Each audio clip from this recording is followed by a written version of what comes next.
3 orang lelaki yang masuk dalam gua. Ini selalu saya cerita. Nak bagi tuan-tuan bagi jelas. 3 orang lelaki masuk dalam gua. Ni sebab apa depa duk larang kita bertawassul dengan Nabi, bertawassul dengan para solihin, para wali Allah Taala. Sikit lagi tuan-tuan, 5 minit dah lebih. Sikit lagi tuan-tuan, hadis tak habis. Nah. Nama lain. Tapi tajuk kita akidah ni betul lah akidah ni. Pada awal tadi sampai lah bincang bab tu. Jadi tuan-tuan, kan Nabi SAW ni, minta maaf, dia kata tak boleh kita bertawassul dengan Nabi sebab Nabi dah wafat. Baik. Tapi dia kata boleh bertawassul dengan amalan sendiri. Betul tak? Tuan-tuan pernah dengar tak? Dia kata boleh bertawassul dengan amalan sendiri. Kita dengan amalan kita tak apa.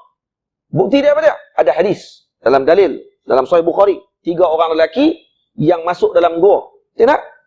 Mereka lari daripada hujan. 3 lelaki ni sebenarnya jumpa tak sengaja. Jumpa tengah jalan. Lepas tu dia bincang-bincang, nak pergi ke mana, saja nak mengembara, nak dapat cari pengalaman. Oh, jumpa 3 orang ni. Lepas tu hujan turun. Bila hujan turun, lari masuk dalam gua. Bila masuk dalam gua, maka berlaku runtuhan tanah pada waktu tersebut. Jatuh batu besar, tutup depan pintu gua. Maka tak boleh keluar. Makanan duk makan makin habis. Makin habis, akhirnya tak boleh keluar. Bila tak boleh keluar, takut nanti akan jadi masalah di dalam gua tadi. Maka mulalah mereka bertawassul pada waktu tersebut. Dengan amalan masing-masing. Nah, ni kata ulama, dalil kata, kalau nak musafir, jangan seorang-seorang. Nak keluar lebih daripada 2 orang. Sebab tu kata Nabi SAW, Ar-rakiban syaitanan. Nah, Ar-rakibu syaitan. War-rakiban syaitanan. Nah, Wasalisu rakbun. Kata Nabi. Seorang yang bermusafir, syaitan seorang. Maksudnya dia nak buat jahat seorang dia boleh waktu tu. Dia boleh jadi syaitan. Kalau keluar 2 orang, 2 syaitan. Kalau keluar 3, ni baru musafir. Sebab kalau 3, biasanya kalau 3, kalau 2 jahat, seorang ni dia baik sikit. Nah. Kalau 3 orang tibai seorang, tiba-tiba teruk ni, seorang akan kata, "Weh, dah cukup tu, cukup." Pada dia pun ganas juga. Tapi dia akan kata cukup. Tapi kalau 2 orang, 2 orang pakai hentam buh. Payah nak sebut, seorang lagi kata cukup. Tak. Melainkan kalau 3. Biasanya. Kan semestinya. Biasanya. Baik tuan-tuan, 3 orang ni pun bertawassul. Yang pertama, kita dah ma'ruf. Tawassul dengan amalan baik dia dengan mak dia, ayah dia. Saya ada mak ayah. Ya Allah, mak ayah saya ni tua. Dan saya tidak akan bagi minum, melainkan kepada mereka 2 dulu. Kalau anak saya lapak pun, saya tak akan bagi lagi. Melainkan kepada mak ayah. Saya ringkaskan cerita ni. Maka, ya Allah, kalaulah amalan yang saya lakukan ni kerana-Mu, ya Allah. Ibtigha' wajhik. Hanya semata-mata mengharapkan pahala daripada-Mu, ya Allah. Maka lepaskan kami daripada azab ini. Maka terbuka sikit, nak keluar tak boleh. Satu ulama kata, kalau nak musafir 3 orang. Dan lebih. Kenapa? Karena kalau jadi masalah, akan ada jalan keluar pada waktu tersebut. Bayangkan kalau keluar seorang waktu tu, maksud dia terbuka sikit je. Tak ada nak keluar enggak. Ini kata ulama istinbat daripada hadis ni. Jadi itu lari macam mana tak? Lah ni pun kira musafir ramai tuan-tuan ni, sebab kita naik bah. Dalam bah ada 40 orang. Tu kira musafir ramai tu. Faham? Tu kira ramai dah tu. Dia tak boleh seorang-seorang kita dalam bah tu. Tu jadi masalah. Kita dengan pemandu bah, syaitanan.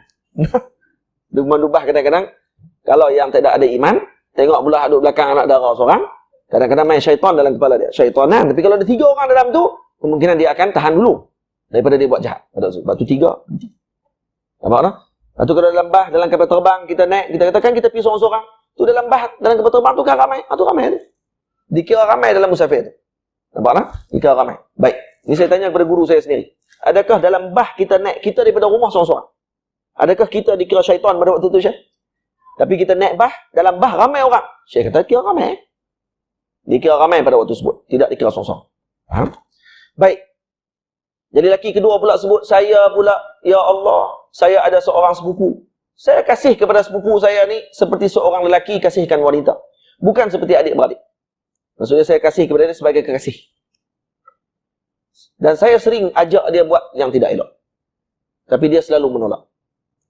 Tapi satu hari dia ada keinginan, dia ada kehendak yang dia perlu untuk laksanakan, dia perlu berhutang dengan saya. Saya bagi dia hutang. Tapi dengan syarat, saya kata kepada dia untuk dia tidur dengan saya. Maka dia terima syarat tadi kerana dia terdesak.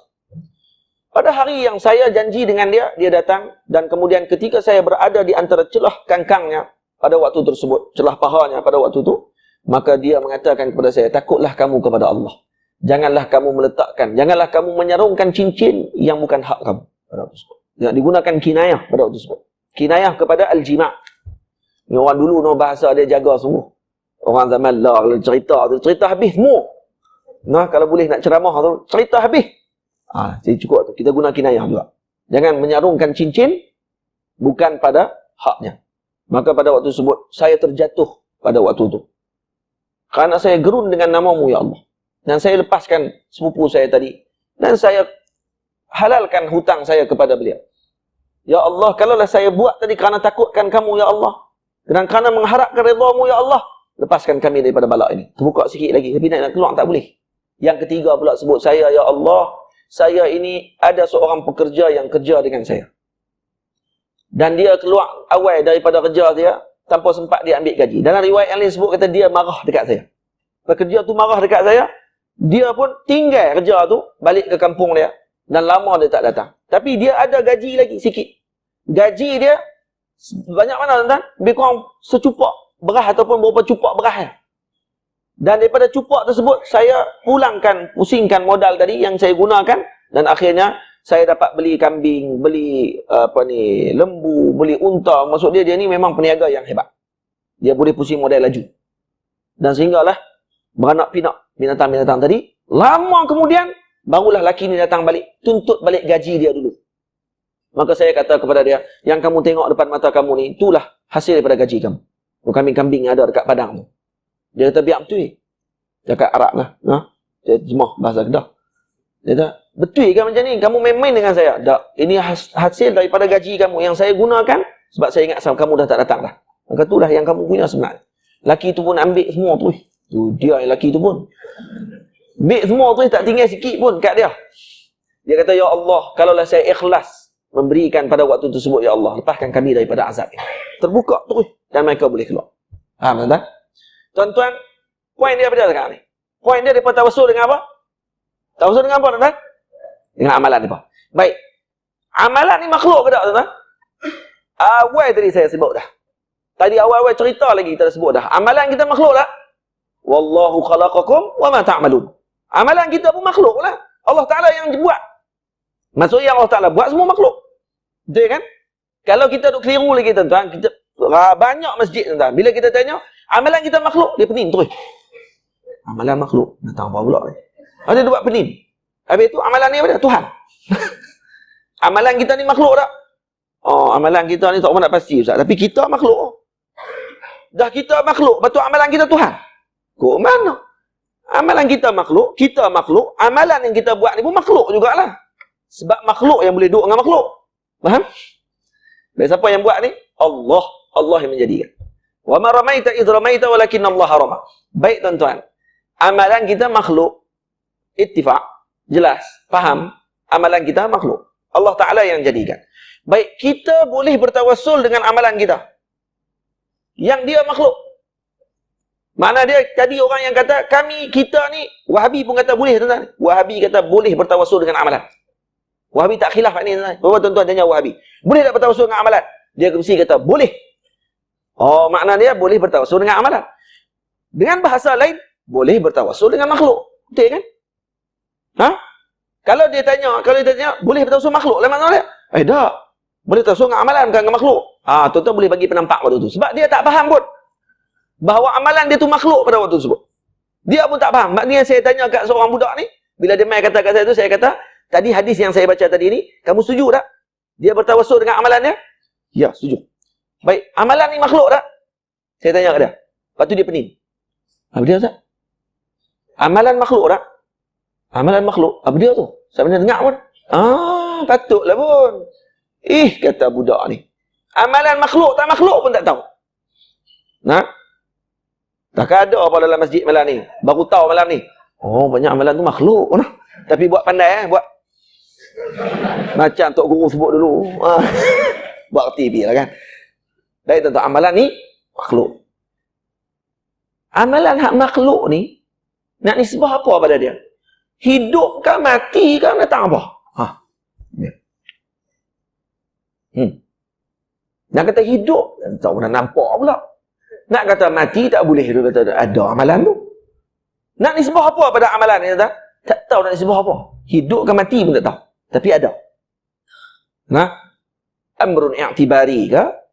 Apa amalan ni? Faham? Baik, tak faham. Jadi amalan tu makhluk. Baik, kalau amalan yang makhluk ini kita boleh bertawassul. Bagaimana dengan Nabi yang Nabi juga makhluk? Ini makhluk, ini makhluk.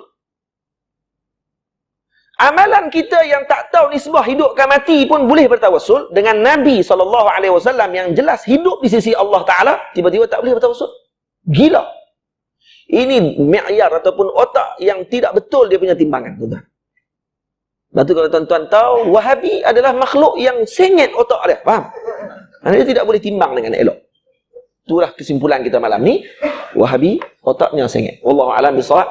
Sakat dulu, insyaAllah.